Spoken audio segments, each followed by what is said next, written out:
Halo semuanya dan selamat datang di sesi eksplorasi kita kali ini. Pernah nggak sih kalian pakai aplikasi yang rasanya tuh magis banget, kayak dia bisa baca pikiran kita gitu. Tapi di sisi lain, pasti pernah juga kan ketemu aplikasi yang saking ribetnya bikin pengen banting HP.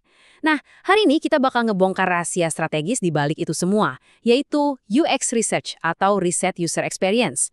Kita bakal cari tahu gimana perusahaan-perusahaan top bisa ngerti apa yang benar-benar kita butuhin, bahkan sebelum kita sendiri sadar. Nah, ini dia peta perjalanan kita hari ini. Pertama, kita bahas kenapa banyak produk gagal. Kedua, dasar-dasar riset pengguna. Ketiga, pendekatan dan metode risetnya. Keempat, gimana cara nemuin akar masalah. Dan terakhir, kita intip studi kasus dari raksasa kayak Netflix dan Spotify. Oke, langsung aja kita masuk ke bagian pertama, mengapa banyak produk gagal. Ini ngebahas risiko tinggi di balik pengembangan produk. Coba bayangin, kalian itu seorang detektif yang baru aja sampai di tempat kejadian perkara. Korbannya? Sebuah aplikasi startup bernilai jutaan dolar yang gagal total di pasaran. Pertanyaannya, kenapa sih banyak banget startup dengan modal tak terbatas dan teknologi super canggih malah berujung tragis? Apa yang sebenarnya mereka lewatin? Usut punya usut, produk itu gagal bukan karena teknologinya jadul, teman-teman. Mereka gagal karena terlalu pede ngebangun fitur cuma berdasarkan asumsi. Mulai dari nggak paham apa yang sebenarnya dibutuhin pengguna, bikin fitur yang sama sekali nggak relevan, sampai desain yang kelewat rumit.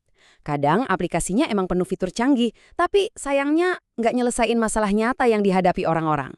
Makanya, ada satu kutipan emas yang harus banget kita pegang. Fall in love with the problem, not the solution. Jatuh cintalah sama masalahnya, bukan solusinya.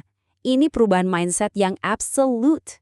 Sering banget nih, tim developer udah terlanjur bucin duluan sama ide brilian mereka, sampai-sampai lupa mastiin, emangnya ada ya orang yang benar-benar punya masalah buat diselesain sama ide ini? Masuk ke bagian kedua, dasar-dasar riset pengguna. Kita bakal bahas apa itu sebenarnya dan kenapa ini penting banget. Disinilah kita ketemu sama yang namanya problem discovery atau penemuan masalah. Ini tuh proses krusial banget buat nyari tahu masalah nyata pengguna sebelum kita sibuk mikirin solusinya.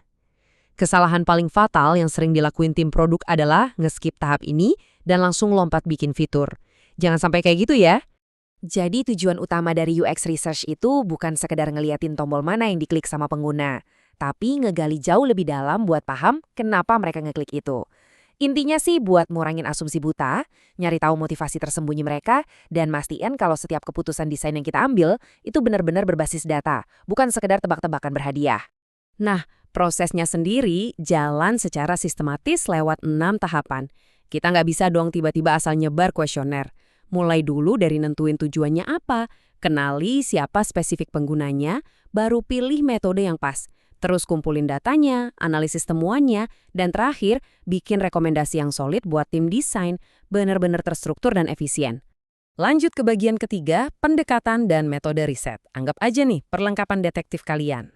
Di dunia riset ini, kita punya 2 pendekatan utama. Yang pertama, generative research. Ini dilakuin di awal banget, pas kalian masih meraba-raba dan nyari tahu masalah apa sih yang sebenarnya ada di lapangan, kayak interview mendalam gitu. Nah, kalau evaluative research, itu dilakuin pas kalian udah punya desain atau prototype. Fokusnya ya buat ngetes, apakah solusi yang kalian bikin itu beneran jalan atau enggak. Ibaratnya, nyari petunjuk di awal versus ngetes hipotesis di akhir. Selain soal kapan risetnya dilakuin, kita juga harus perhatiin jenis datanya. Riset kualitatif itu sifatnya mendalam banget. Dia nyari tahu alasan di balik suatu tindakan lewat pertanyaan-pertanyaan terbuka. Kalau riset kuantitatif, itu terukur. Dia mainnya di angka dan statistik. Strategi UX yang jagoan pasti bakal ngegabungin keduanya.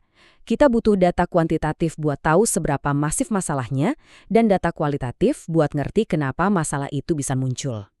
Sekarang nggak usah pusing sama banyaknya tools di luar sana. Intinya mau kalian bikin survei cepat pakai Typeform, ngelacak karya klik pakai Hotjar, atau ngetes jarak jauh pakai Maze, teknologi sekarang udah bikin proses ngumpulin dan kolaborasi data jadi super gampang dan cepat.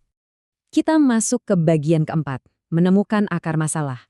Gimana caranya kita bisa ngelihat lebih jauh dari sekedar gejala di permukaan? Cara paling ampuh buat ngerangkum semua data yang udah kita kumpulin adalah dengan bikin user persona. Ingat, ini bukan karakter fiksi karangan kalian ya. Ini adalah representasi profil pengguna yang dibangun murni dari data riset.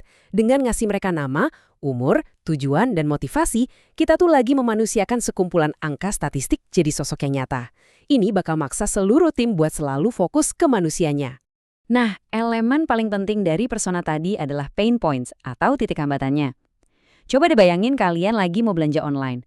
Udah semangat nih mau bayar, kartu kredit udah di tangan, proses checkout-nya muter-muter nggak jelas dan halamannya error terus. Rasanya pengen lempar laptop ke jendela kan? Nah, itulah contoh sempurna dari pain point, kombinasi dari hambatan usability yang bikin emosi jiwa. Terus gimana kita tahu kalau kita lagi nyelesain masalah yang benar? Pakai aja metode 5 mengapa atau 5 whys. Kita nggak boleh berhenti di gejala doang. Contoh nih, pengguna gagal check out. Kenapa? Oh, karena tombolnya nggak kelihatan. Kenapa nggak kelihatan? Karena kontras warna dan hierarki visualnya jelek. Kalau kita cuma berhenti di kalimat awal pengguna gagal check out, kita mungkin bakal ngerombak seluruh aplikasinya. Padahal, ya ampun, akar masalahnya cuma di warna tombol doang. Saat lagi ngegali akar masalah ini, cara kita nanya itu ngaruh banget. Kadang kita nggak sadar malah ngarahin pengguna buat ngasih jawaban yang pengen kita dengar. Daripada nanya hal yang mengiring opini kayak, fitur ini bagus banget kan? Mending tanya senetral mungkin misalnya, gimana pendapat Anda tentang fitur ini? Ngegali data seobjektif mungkin itu harga mati buat riset yang akurat. Dan tibalah kita di bagian kelima studi kasus Netflix dan Spotify. Mari kita lihat gimana riset UX diaplikasiin di dunia nyata sama para raksasa teknologi. Kita bedah Netflix dulu ya. Pendekatan riset UX mereka itu gila-gilaan di sisi kuantitatif dan analitik perilaku. Mereka ngelacak detail banget apa yang kalian tonton, kapan kalian nge-pause, sampai pola binge watching kalian. Mereka juga rajin banget ngelakuin A/B testing cuma buat ngetes thumbnail film. Tujuannya satu, ngubah miliaran data kebiasaan kita jadi sistem rekomendasi yang super personal, biar kita makin betah dan susah berhenti nonton. Beda cerita nih sama Spotify. Pendekatan riset mereka jauh lebih kualitatif dan main di ranah emosi. Mereka benar-benar metain mood atau suasana hati penggunanya. Mereka nganalisis kapan kalian dengerin musik, lagi nge-gym kah, lagi nyantai, atau butuh fokus kerja. Mereka berusaha keras memahamin preferensi emosional kita buat nyiptain playlist ajaib kayak Discover Weekly. Jadi, pengalamannya emang dirancang khusus buat nyentuh perasaan kita. Jadi, setelah ngelihat gimana para raksasa ini beraksi, kita harus ingat lagi soal kesalahan-kesalahan fatal yang sering ngejebak tim produk. Kurang riset, terlalu ngandelin asumsi pribadi, malas validasi ide ke pengguna asli, atau masa bodoh sama pengalaman emosional pengguna. Hati-hati, ini semua adalah jebakan maut yang sering banget bikin sebuah produk berakhir tragis. Sebagai penutup, coba deh renungin satu hal ini. Kalau ngelihat proyek yang lagi kalian kerjain sekarang, metode riset mana sih yang bakal paling efek? Ataukah kalian butuh empati mendalam dari wawancara kualitatif atau butuh data masif dari survei kuantitatif? Perlengkapkan detektif mana yang bakal kalian pakai buat ngebongkar masalah nyatanya?